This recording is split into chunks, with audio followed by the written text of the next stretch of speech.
Assalamualaikum warahmatullahi wabarakatuh. Bismillahirrahmanirrahim. Alhamdulillahirabbil alamin.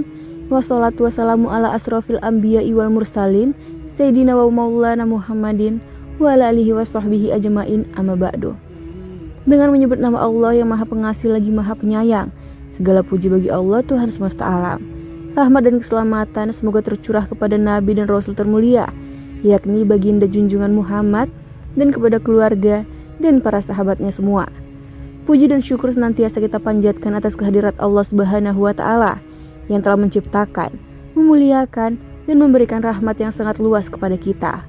Allah selalu melimpahkan nikmatnya kepada kita, mulai dari nikmat iman, Islam yang rahmatan lil alamin, nikmat kesehatan, sampai nikmat kesempatan yang tak ada hentinya Allah berikan agar kita senantiasa bertaubat kepadanya dengan kebenaran Islam. Salawat bertangkaikan salam semoga selalu tercurah kepada baginda Muhammad Sallallahu Alaihi Wasallam yang telah berjuang untuk menegakkan kalimat La ilaha illallah di muka bumi sebagai rahmat bagi seluruh alam.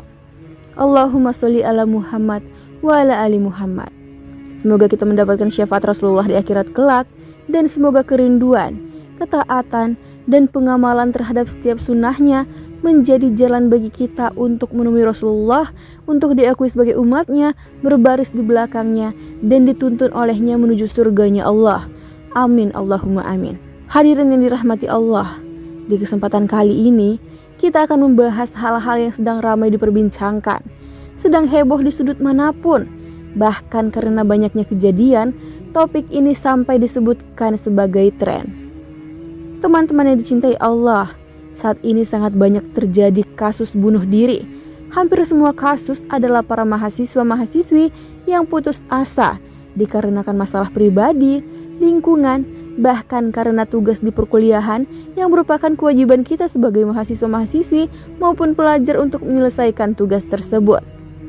Kalau melihat kasus ini, tentunya kita sebagai masyarakat biasa, masyarakat awam hanya memikirkan betapa berlebihannya tindakan yang para pelaku ambil untuk menyelesaikan bebannya di dunia.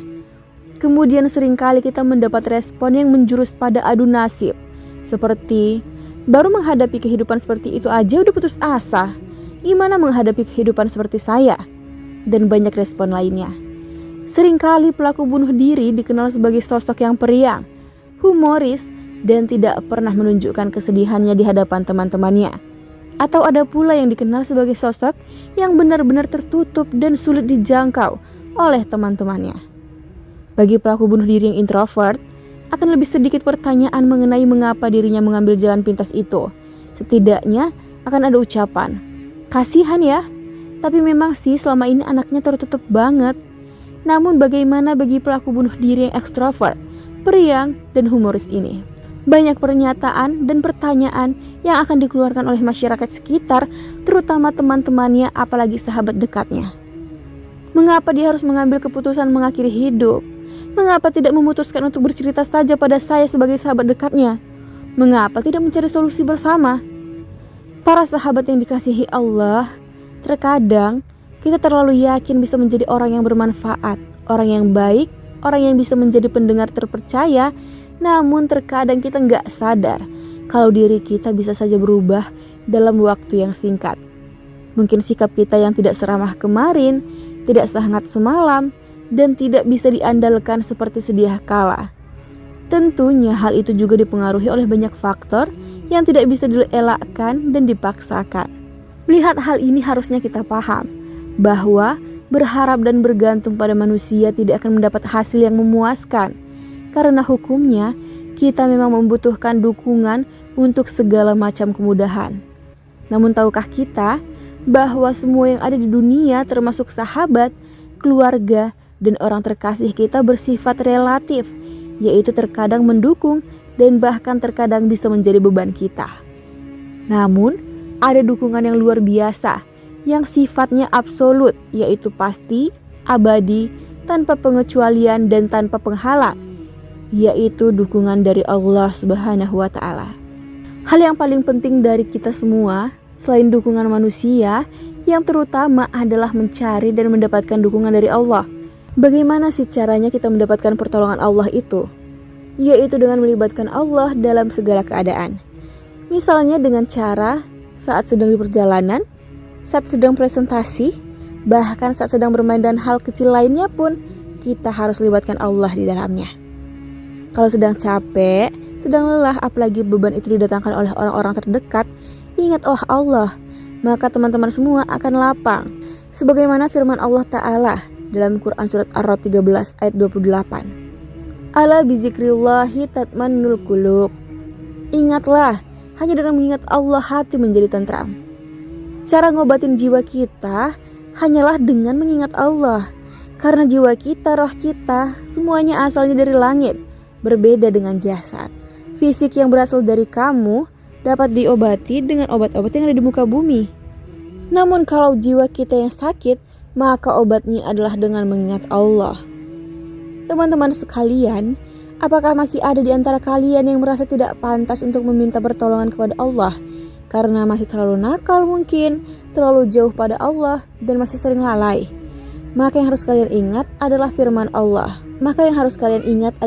Allah. Dalam Quran Surat Al-Baqarah ayat 152. Fa'adkurkuni ajkurkum. Ingatlah kamu kepadaku, niscaya aku akan ingat pula kepadamu. Bagaimana cara mengingat Allah? Di antaranya dengan ibadah, sholat. Karena zikir itu di antaranya adalah sholat. Sebagaimana firman Allah, wa aqimi sholata li zikri. Tunaikan sholat sebagai zikir. Quran Surah Toha ayat 14. Ketika azan memanggil, maka sholatlah. Ingat Allah, maka Allah pun akan mengingat kita.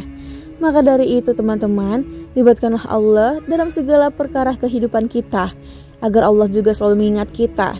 Jangan putus asa dan hilang semangat. Kalau kalian kehilangan beras, maka akan bertahan selama 3 bulan. Jika kalian kehilangan air, maka akan bertahan selama 3 hari. Namun kalau kehilangan Allah dalam diri kalian, kemudian kalian putus asa, maka kalian hanya bisa bertahan selama 3 detik aja. Pokoknya besok-besok setiap sedih, setiap galau, ingatin pada diri sendiri. Wahai diri, jangan sedih.